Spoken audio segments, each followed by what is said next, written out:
Hey everybody, welcome on into the studio. I'm Jessica Putnam-Phillips and this is Clay Share Live.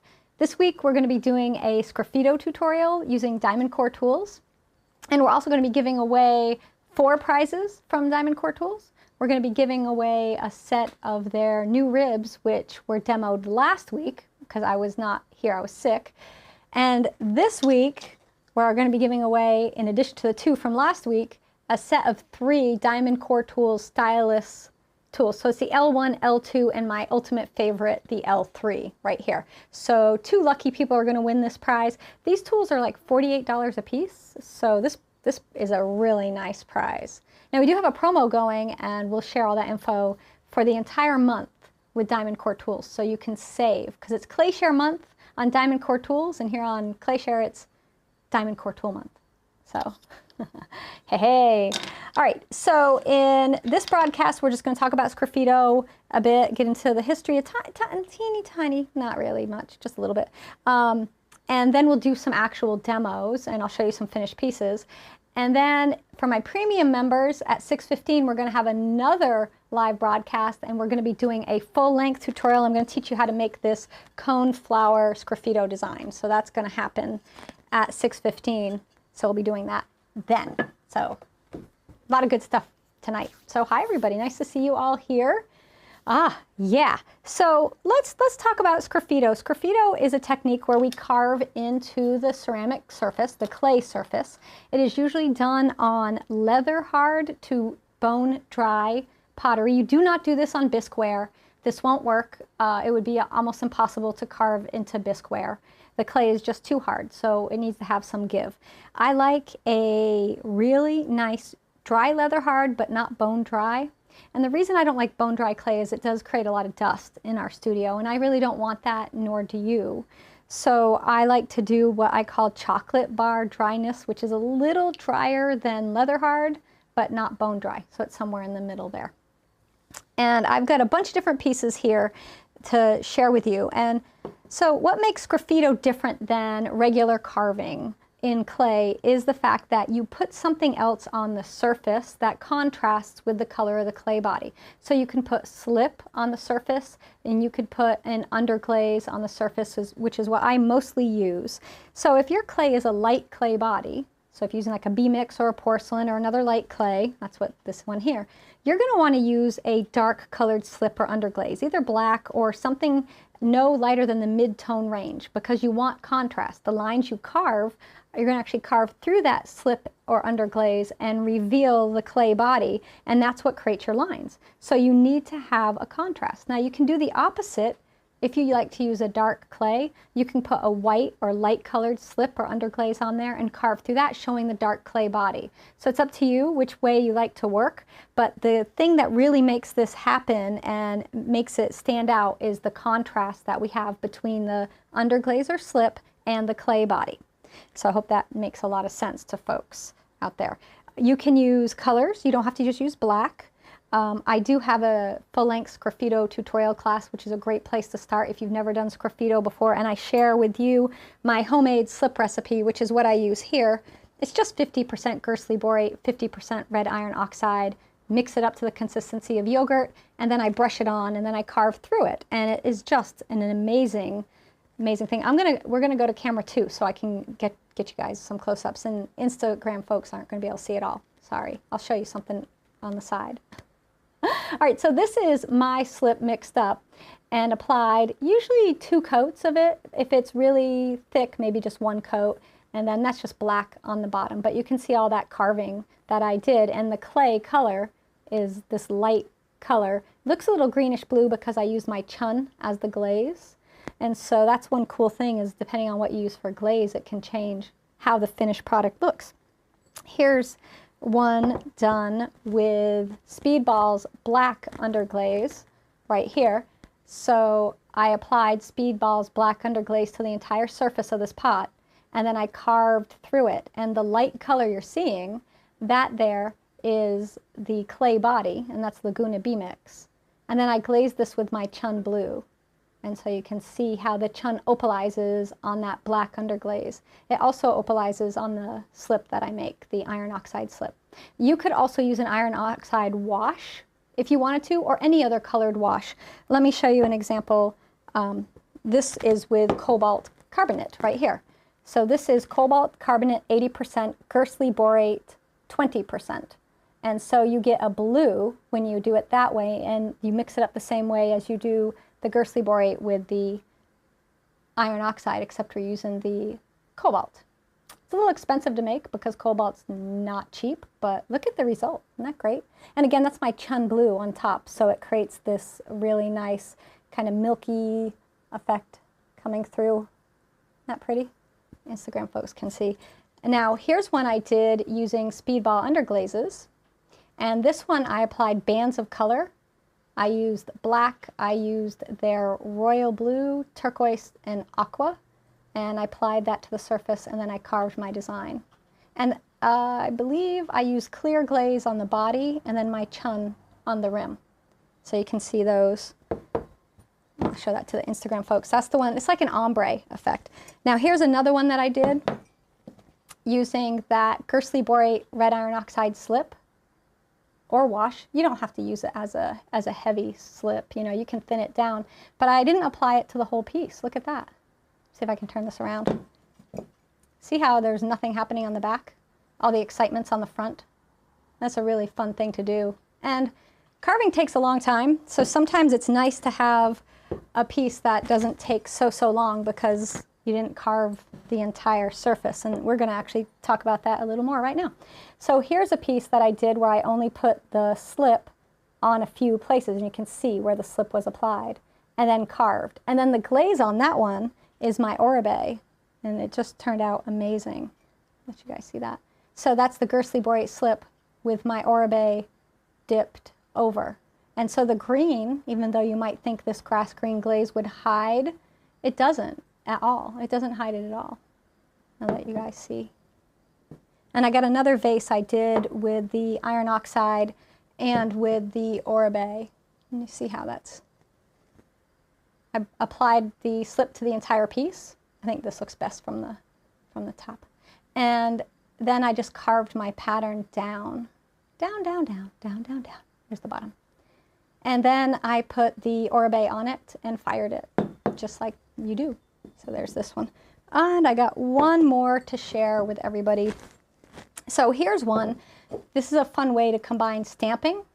So I stamped with some foam stamps that I made myself. And then I painted this outline of a moth. And then I painted these leaves on the bottom. And then I just carved the details in for the moth and for the leaves. But in addition to the stamping, and there's some more carving just on the leaves on the back. So if you don't want to carve a lot, you don't have to. You could just put a little bit on there. And so I'll show you folks on Instagram. The moth and then the leaves. So that's a bunch of different Sgraffito things you can do. There's a lot you can do with Sgraffito. So this commercial slip, my slips that I use, the Gersley borate and the red iron oxide, is one I mix in my studio. It's not a commercial slip. You just buy the Gersley borate, you buy the red iron oxide, you mix them half and half, you weigh them out, like maybe 200 grams of each. You mix them together, add water, put it through a sieve, and you add water till it's the consistency of yogurt, is what I like to tell folks. And I just brush it on. Now I show you in my Sgraffito class. So my premium members, you guys have that class. That's there for you now. You can go watch that immediately after this. And I use that slip in it and give you the recipe. And that's a really good place to start. And I developed that slip. It's really a wash, technically. But I use it thick like a slip. And I developed it because it works so well with my chun blue. It creates these really amazing opal like glaze effects. All right, so there's a bunch of stuff. So what does Gersley borate do? Gersley borate helps preventing the iron oxide from melting a little too much. So it just is a material that helps give it a little more body, you know, I guess we call it, so that we don't have to worry about the iron oxide by itself would just be thin and melt and run. The Gersley borate kind of thickens it up a bit and allows it to stay in place a little longer than it would be if it was just straight red iron oxide, because it lowers the melting temperature, or raises the melting temperature. If it lowered, it would melt faster, right? Okay, I think that's a lot of stuff. So could you use a commercial slip? Absolutely. You also can just use black underglaze, which we're going to just use commercial underglazes for this. Now, the glazes I'm using, like my Oribe, which you can get from Clayscapes Pottery, is a translucent glaze. It's based on a Japanese glaze that is called Oribe. And this was a cone 10 recipe that I adjusted and tested and brought down to cone 5, cone 6 range. And it's a beautiful grass green glaze. And it is translucent, but by itself, it has this really great depth. So you can use it alone, you can use it on carving, you can use it on Sgraffito, whatever you want to use it on. My Chun is a semi-opaque glaze, but when you apply it thinly, you can still see through it and you can still see the carving. So you're not losing any of your beautiful work. Now we're going to do something a little different tonight. I thought we would do something kind of inspired by this one here, using a color, but also with this, with just like a section carved. And I've got a pot that I'm going to show you my step 1. So usually I'll take my pot that is a dry leather hard, like that chocolate bar hardness, ideally not bone dry. This one, I've got to tell you folks, I've been sick, many of you know. I threw these before I got sick. So they've been sitting in the studio for a couple weeks. And this is bone dry. I wouldn't normally do this on a bone dry piece. It's not my favorite way to work, but you can do it. It's just not my favorite. All right, so before we apply any slip to a surface, we need to make sure our surface is prepared. You don't want to have any bumps or any sharp crumbs or gouges, because you're not going to be able to really take those away. Once you apply the slip, that's the surface you get. You could carve it away, potentially. All right. Now, I'm going to kind of go off grid here. Usually I'm using Speedball, and all the underglazes that you've seen so far that I've demoed with are Speedball. But I want to try this Amico blue-green, and that's because I did let me grab my test plate. I did an Amico underglaze test plate. We should go to camera 2 for that so you can see. That's the color we're going to use.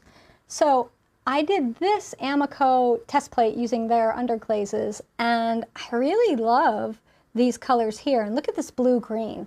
This blue-green is a really nice dark green. This is the clay we're using. That's B-Mix. So we have a good contrast. So I know any line that I carve through here is really going to show up well. So any line we carve here, we're going to really see it. So that's the color we're going to use for this. And I know everybody's into like really drippy glazes, but you don't want to put them on like a thick drippy glaze coming down a piece that you carved the entire piece. That would be sad. You would put all this work into carving and then you would hide it. So we're only going to put our color on the bottom, about 1/3 of the piece. That's all we're going to do.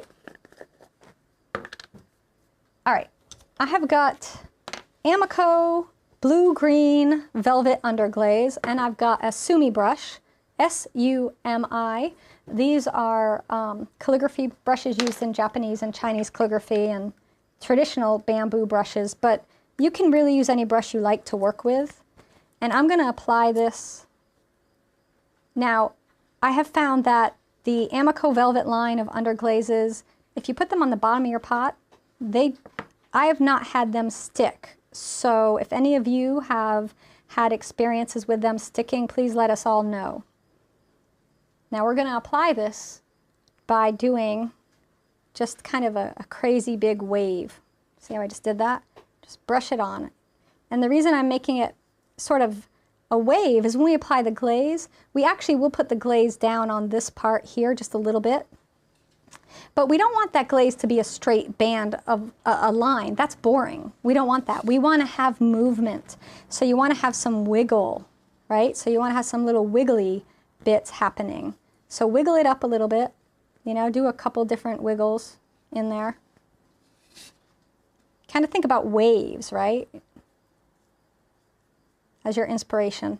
And with this Amico velvet underglaze, I think we could probably get away with one good coat. Don't need to go do the 3 coats that they say sometimes. I find if you go too heavy with underglazes, they blister and just they don't look very nice. And I just have this little tiny test sample of the underglaze here. So, you know, use what you got. All right, so we got that on there, just like that. And then you wait for it to dry. Normally in my studio, because I'm working on a semi-wet pot, it's going to take a day usually for this to cure, for me to be able to carve it. But because today we're working on a bone dry piece, it's going to be dry in about a minute. It's going to dry very fast. All right, so when you're done with your underglaze, you're going to put your top on, and you're going to clean off your brush, give it a little swoosh. I just have a bucket of clean water here. Any underglaze will stick if it's applied too thick. Not any, because I have used Speedballs for years and I've put it on crazy thick, and I've never had, at cone 5, I must say, I've never had it stick.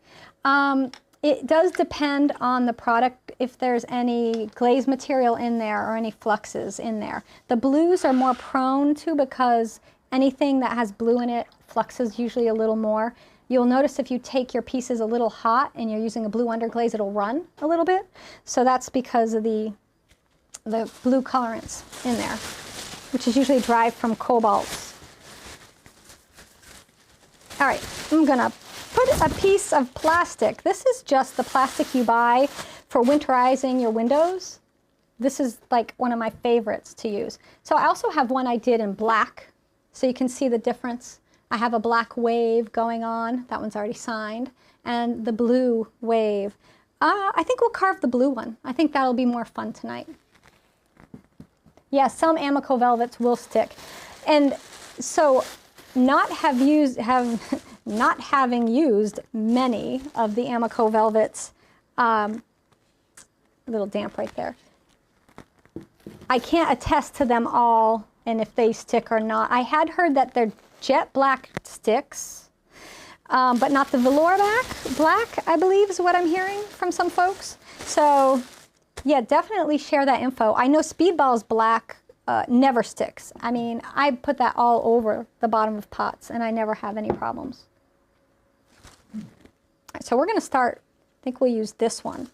And if you're new to Sgraffito and you don't want to jump on in with a pot that's finished, go ahead, roll out a slab of clay and do some small test tile pieces. You know, just cut some little 3 by 3 inch squares, or use a cookie cutter and cut out a shape and practice on those. And it'll get you familiar with the consistency of your clay and the application of the slip or underglaze and the carving tools. So do I brush or dip my chun on the carved pots? Well, it depends. This one here was a dip, but sometimes I brush. It depends on the size of the pot. So if you look at this pot, we'll have to pull out to the big frame. This right here is Sgraffito on this vase here. And you can see it's a big piece, right? And so I have a 5-gallon bucket, but this whole thing doesn't quite fit. So this one here, I brushed on the glaze. And for me with my chun, I just brush it on as is. I don't thin it down. I keep my chun a little thick, but not so thick that it obscures your beautiful carving, right? So this one was a brush on because it's so big. Now you could also spray it on, and if you don't know how to spray on glaze, I have 2 spraying tutorials. I have one that we use an airbrush to spray, and that's great for spraying on underglazes to get a nice ombre effect. But if you really want to spray on glaze, you need to move up to like a paint sprayer. And I have a class on that, even a class on how to make your own spray booth, so you can build your own booth. But bigger pieces, even something like this, I could have sprayed the glaze on, especially when we get to pieces that are over, you know, like 24 inches and taller. Then you run into issues with dripping and stuff, so that's why brushing it on is so nice, or spraying it on. So, all right, y'all You have never had in your Amaco underglaze stick on the bottoms. Good to know. All right. So, all right, let's do some carving, folks. I'm just going to jump on in and carve. We got one little wet spot here, just a little damp spot. And I guess I must have dropped water on it. I have a fan down here. I'm just going to hold the pot over the fan for a second. So that big piece was made in 3 parts. Yeah, that was a composite piece. And we did a lot of composite pieces in the last 2 months. And we did do throwing composite pieces as classes and stuff. So you can learn more from there. We did some really fabulous pieces. All right. So I got 3 different carving tools from DiamondCore Tools here. I have their L1 carving tool, which is a needle tool and a ball carving tool. I have their L2, which I got the numbers right. You got to keep them straight. I mean, who memorizes their DiamondCore tools? This has got the little tiny ball, and I think it's a 0.7 millimeter ball, so it's a teeny ball, and then a crown, which is a little bigger, which is nice. If you want to actually see these up close, go to diamondcoretools.com and you can see the tips really close. It's hard for me to share them with you because they're so tiny. And then this is the L3, which is the small football, large football. And this is usually my go-to. Like if I'm going to buy one, this is it. Because I can do Sgraffito with this and I can do Mishima with this, which we're not doing tonight. That's a whole nother thing. But I do have a class or multiple on ClayShare, so you can learn about Mishima. So Sgraffito is a term, it's an Italian term, and it means to scratch. And Sgraffito has been around since the ancient Greeks, possibly earlier, like some early like Minoan, Mycenaean pieces, they use Sgraffito. So they would use a dark red clay, and then they'd usually use a black slip that would go on, and then they would carve through the black. Sometimes they even used white slip, black slip, and the red clay. They used all the different colors, and they would just carve a little bit through so you'd see the white but not the red clay. But some areas would see the red clay. If you don't know about ancient Greek vases, just look them up. They're one of my favorite things. I love ancient Greek pottery. All right, so these are the 3 tools we got, and these are the 3 we're giving away. And I'm going to use the L3. I do like the crown and the little ball a lot, and the needle tool for very fine work. It just depends what you want to do. The L3 is what you have. Yeah, I love it. I love it. It's such a good one. All right, so we did waves. I'm just going to start this carving process by carving the top, just where the line is, where the color meets the clay. I'm just going to set myself up a border. And so often you'll notice I carve flowers. I'm very inspired by flowers that I grow in my own garden, and that we have here around my home and where I live. It's a great thing to be inspired by. I do a lot of clematis and peony and lotus designs, sometimes roses. All right, so how are these camera angles working? I'm working on trying to get something here. And I usually will keep around a brush. This is just a little, what do we got here? A flat brush. It's about a 1 inch, just to brush it clean. And you see I'm carving on the plastic because that collects all the little bits. Now this is drier than I like. I usually like it to be so that when you carve it, you don't have the dust coming up. If you're carving and it's really dry, I do encourage you to wear a respirator and preferably carve outside so that you're not creating a lot of dust. All right, so we're just going to carve another line. So I'm just taking inspiration from the line above, and I'm just going to carve along the pot to create a little bit more of a border. And so this will be the start of whatever we want to do inside this.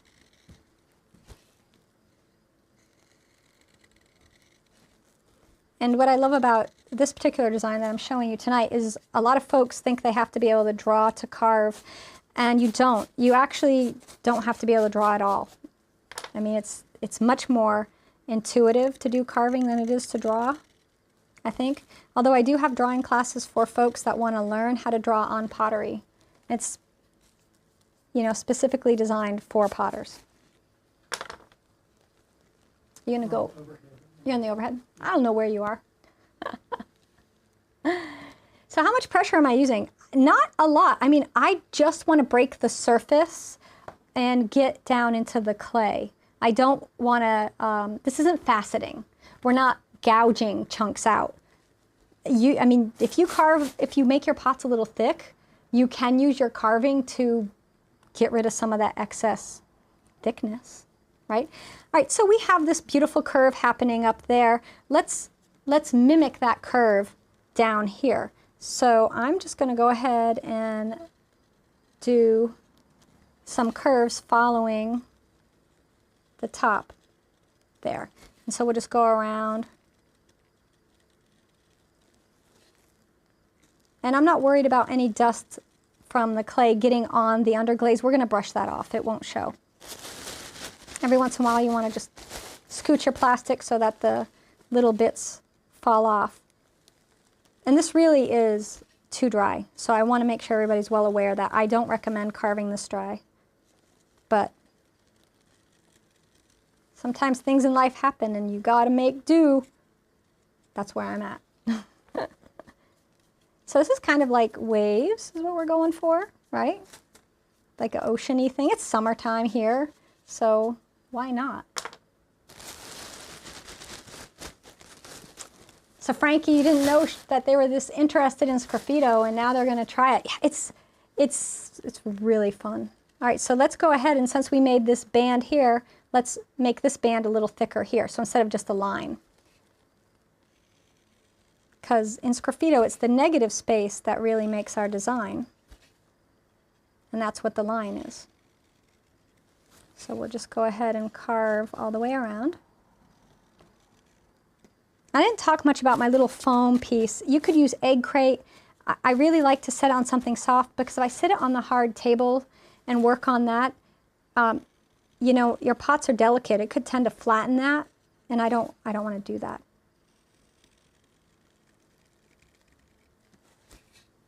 All right, so we've got two bands, and now we have space for fun stuff, but we have this down here. We got to do something. So Sgraffito means to scratch, right? Just scratching through.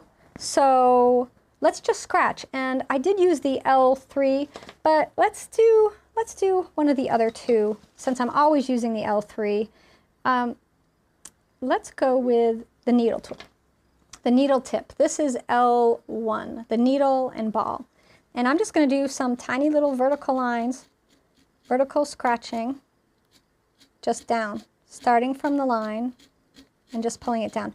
Normally this would face me, but I want you all to be able to see everything. And so you brush away, and you can see what we have going there. So you have little scratchies. Now you can make your scratches more uniform. I like it uneven and organic. But sometimes you'll notice, like this piece here, I'll pull this up, my negative space lines are very similar in size and spacing, and yeah, you can choose to do what you want in these spaces.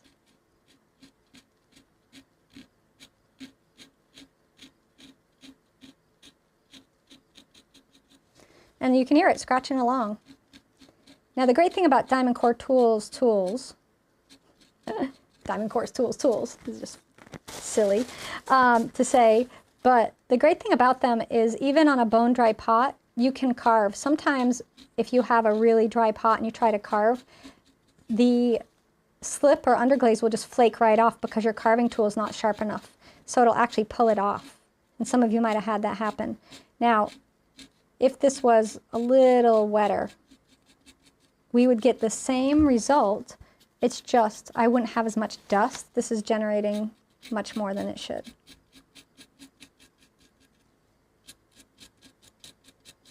A lot of times if I'm going to be doing a big carving session, you know, sometimes pots will take me 8 hours to carve if it's a very intricate design. Like that big one with the handles and everything, the design on that took me about 4.5 hours to carve.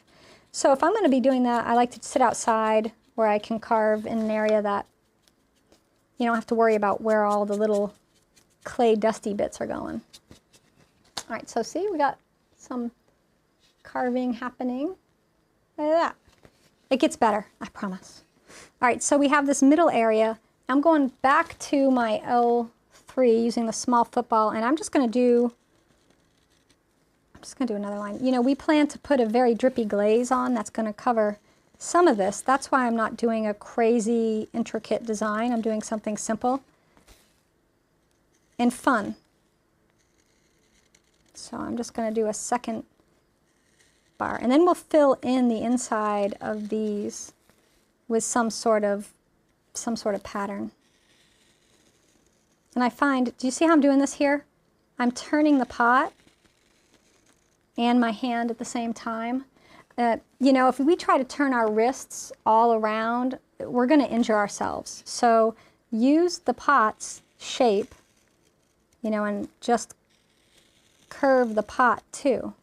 That makes it so much easier.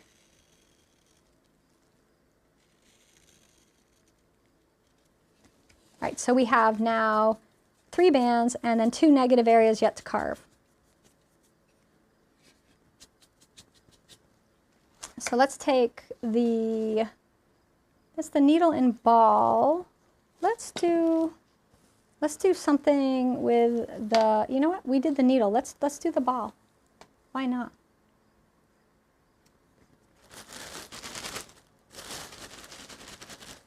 You love the DiamondCore tools. Yeah, I know. I do too. I really do. You know, before I had them, I would carve these designs that I'm carving now. On my earliest pots, I carved with just a needle tool. And it's miserable on your hands. It's absolutely miserable to carve like that. Nobody wants to do that. So the DiamondCore tools, oh, they're so nice. So I'm just going to do a line here where the kind of points are. Just going to connect them. And then we're going to do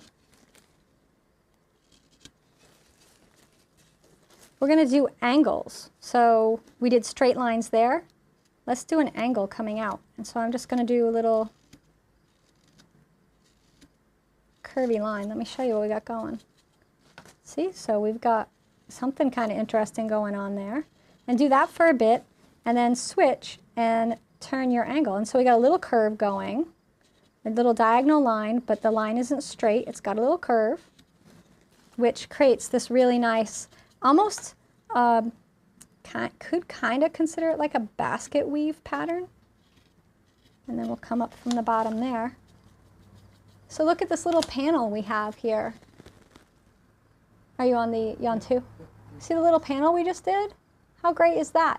So if you know my wave rolling pin, this is sort of inspired, you know, by that. Now this one here, we could start in the middle and do some little half circles coming out for a bit.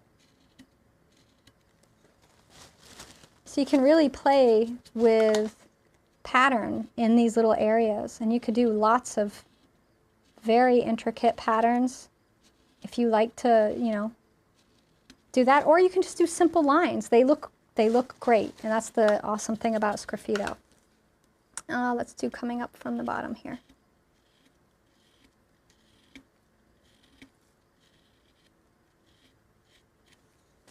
So we got a second panel.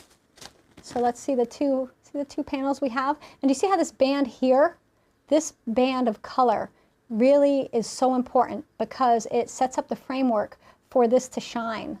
If we didn't have this band of color, this would kind of get lost. So this makes such a difference. But I love how this is going. So I'm going to continue with this.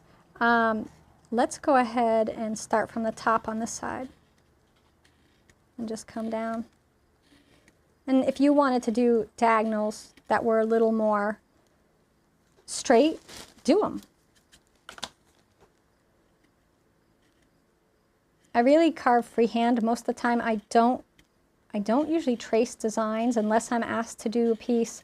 You know, if I ever do wedding bowls and they want their wedding invitation carved on the bowl, I will do that. But usually my designs, you know, when they're not commissioned, are just freehand.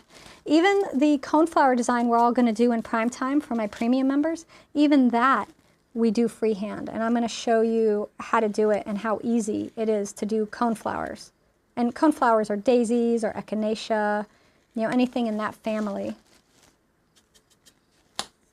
Like mini sunflowers would work too. You could consider those as well. I will have a sunflower class for my premium members. We're doing that as a Mishima class, but you'll be able to, when we do the class, I'll talk you through how you could do it as a Sgraffito too. All right, let's do starting from the bottom.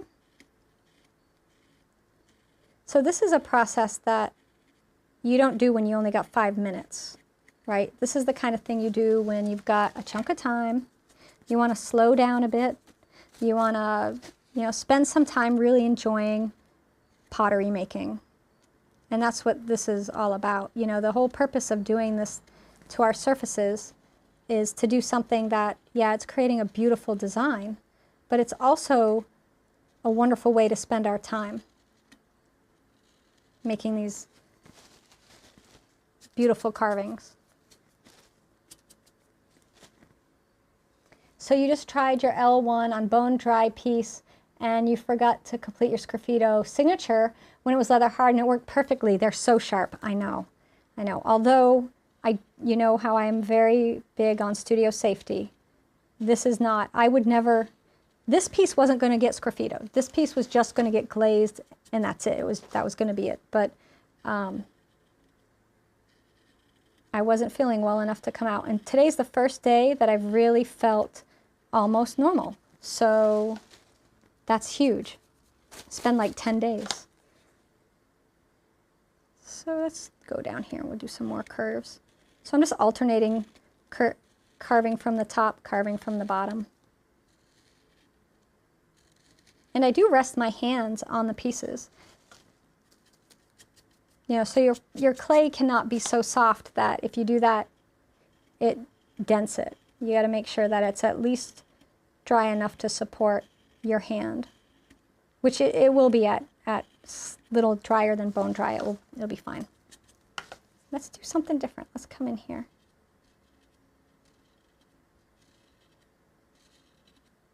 Now I'm making tiny lines, but if you like big lines, you could change it up and you could do bigger lines. Let's see how close are we. We still got, let me show you. So here's uncarved, and then as we carve it, look at that. It's really gonna come together when we get that top bit done though. Let's keep going. And because I started with the ball end of the L1 here, I'm not going to switch midway through carving this band because it would look funny at this point. If I had done each section a different tool and a different pattern, then it would work, but it won't be cohesive, and you know, I want it to look nice. So I'm just going to continue with this, but we will do something with the crown so you can see that. And I think DiamondCore Tools has an Instagram page. I don't know if they have a YouTube, but I know they have Instagram, and they do videos and show using their tools. I think Nikolai does a lot. He was here last week with the rib doing the carving then. So, you know, if there's an end of this that I'm not using, I bet he's got a tutorial on it. All right, we got one more section on this band, and then we'll move to the next band. You like the randomness of the design. I really love organic designs. You know, just, I like the piece to speak to me and flow, and you get in the middle of carving and there really is a flow about it. And those of you who carve, I'm sure you agree with me, that you just get in the rhythm and you just go with it. It is nice sometimes to have a planned design too. I mean, but I really like spontaneity and just seeing what happens. Also, it means no two pieces are ever the same. So even if I make a similar shape, like this series of mugs, I do, this was actually the first in that series, this particular one right here, which is one of my darted lotus mugs. And this was the first one I made, so I kept it. The others have changed a little, the way I make the handles a little different, the design's a tiny bit different when I carve it. But, you know, something like this is just one of my favorite things to do. I don't make them that much. I haven't made any this year, actually. So even if I carve, so where I was going was even if I throw the same shape, the same exact piece, every time, the carving's always different. So even though you're getting the form basically the same, you don't get the same design carved on that piece. Although you could. All right, so now we got to do something up here. And let's go, well, where's that crown? Let's do something completely different. Let's do a little circle in the middle, and then a bigger circle, and a bigger circle. So we're just going to do random circles. We'll circle that just touched there. So let's do a half circle down here. How about we do some circles coming in from up here? So you can start by just drawing a bunch of tiny circles here, there, and everywhere. Right? Some of them half, some of them off, some of them in the center, some at the top, like half a circle. And you could just leave it with the little circles in there if you like them. Who's to tell you not to? It's your pot.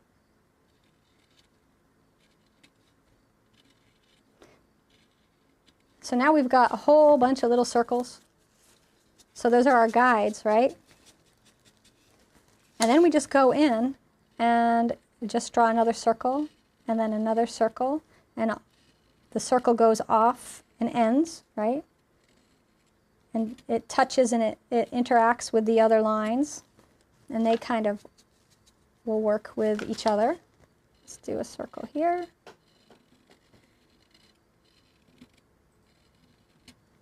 And if you just want to do a couple circles around each one first to see where the design's going to go, you could do that.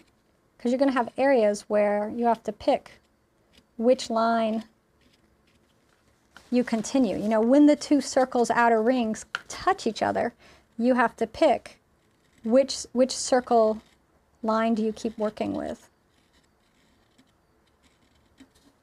So let me show you up close what we got going on. See the circles? So there's the little circles. But here you can really see how the bands, you know, this one's a little smaller. We're going to get drippy on these circles. Maybe a little sad because I think the circles could be some of the better, more fun. I don't know. But we're going to come down to here and drip a little bit on them. Not a lot when we glaze it. Now circles are easy. Everybody can do a circle. And these aren't perfect circles. These are pottery Sgraffito circles, which means, you know, they can be ovally and uneven and thicker and thinner rings. You don't have to worry about perfect. No perfection. Because it's going to look great just the way you do it. So I've shown you 3 different ways to fill in your negative space, right? We did that straight line with the needle tool, with the needle tip. You know, first we did our bands, right, using the L3. And I used the small football for that. But we did our bands to start with, to kind of set up where we were going to carve. And then we went in, and in each area, we picked a pattern to go in, and I picked a different pattern in each one. So the first one was that one with the needle tool. This is going fast. The circles go pretty fast. And that's just straight lines down, right? And then we did the diagonal lines that we did on a curve. We did just a little bit of curve to them, which could almost be a version of a basket weave, kinda. And then now we're just doing circles. It's so easy. Just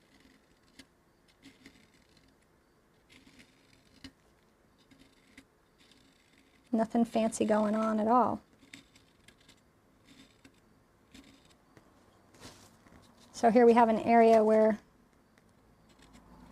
the lines intersect, so we have to pick which line do you continue that to fill up the band. We got one more to do right here.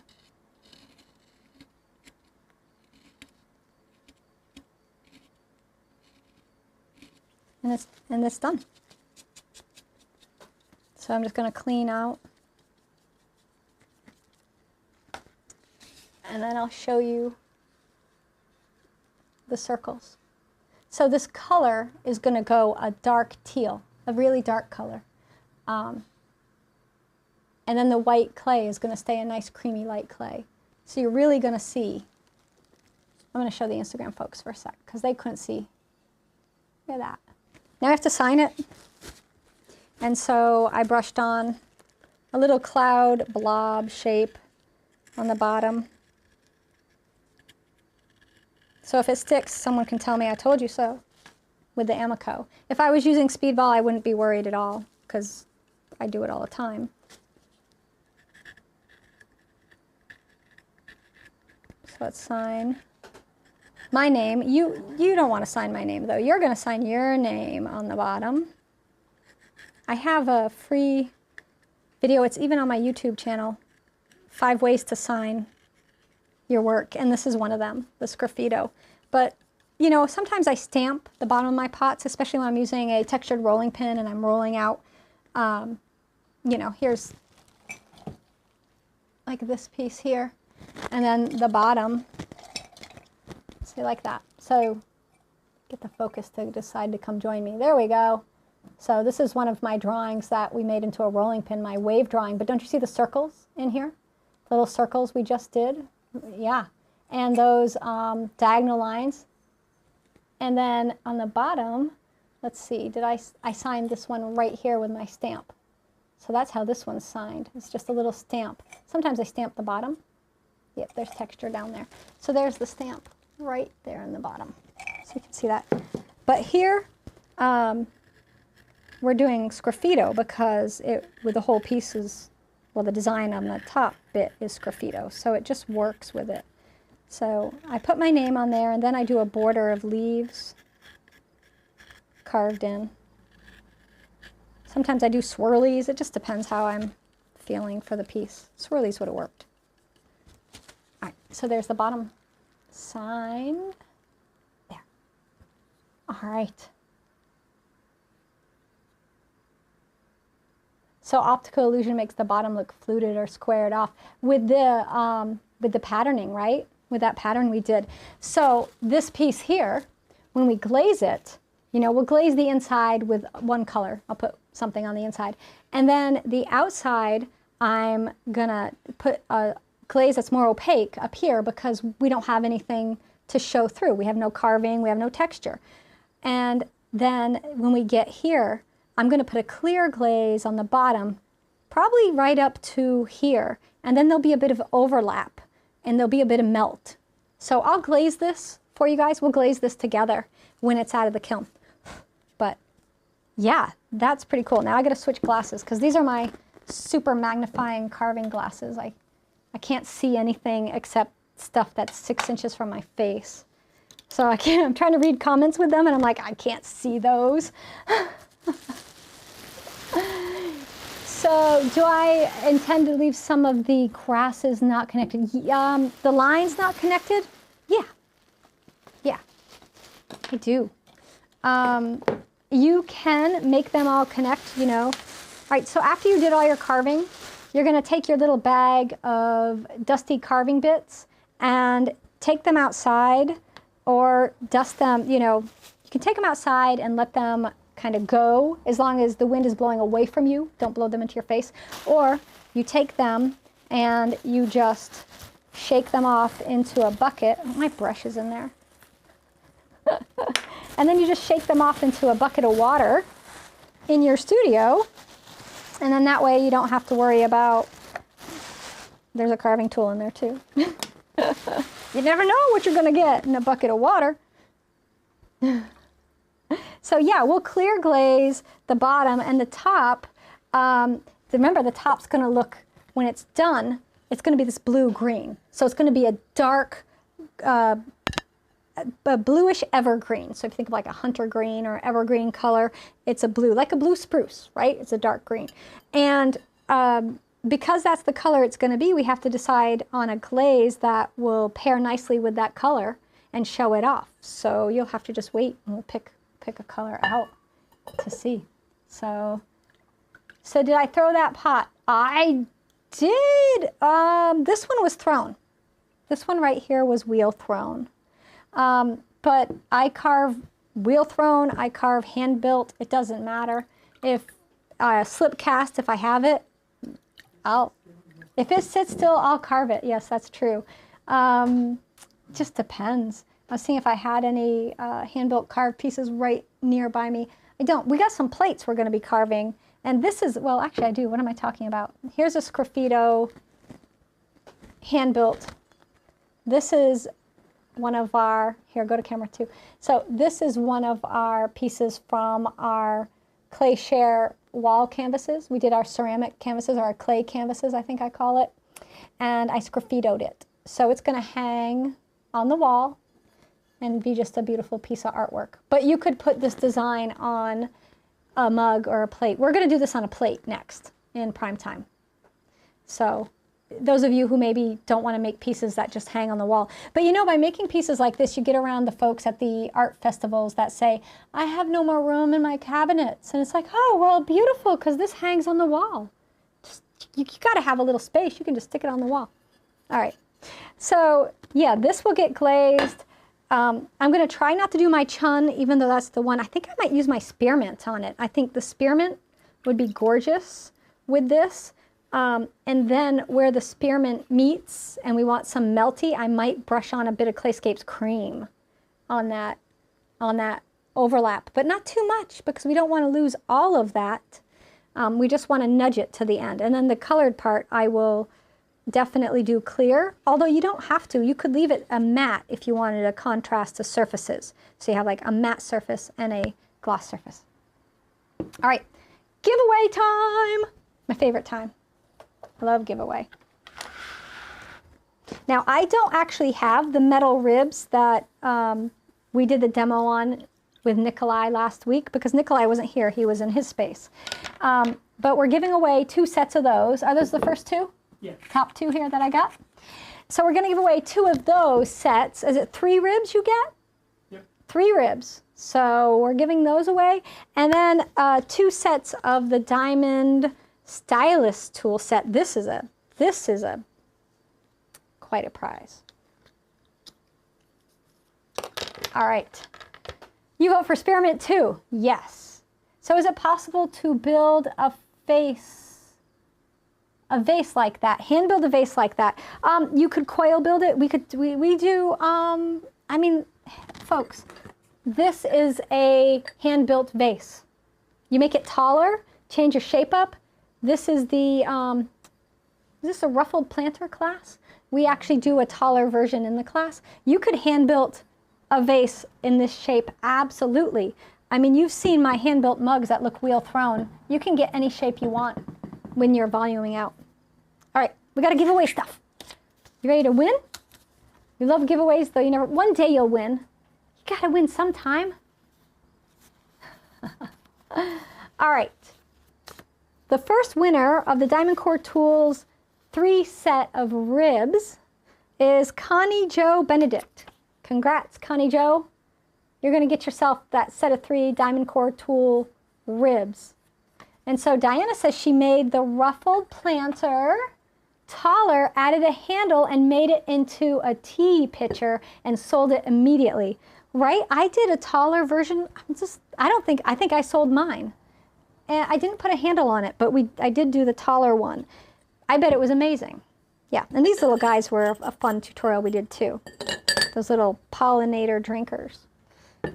Okay, the second winner of the DiamondCore Tools rib set is Drew Hickox. Drew, congratulations. You too are going to get yourself the set of DiamondCore Tools ribs. Now, all of our giveaways are open to the public that we do here on the live broadcast on Clayshare Live.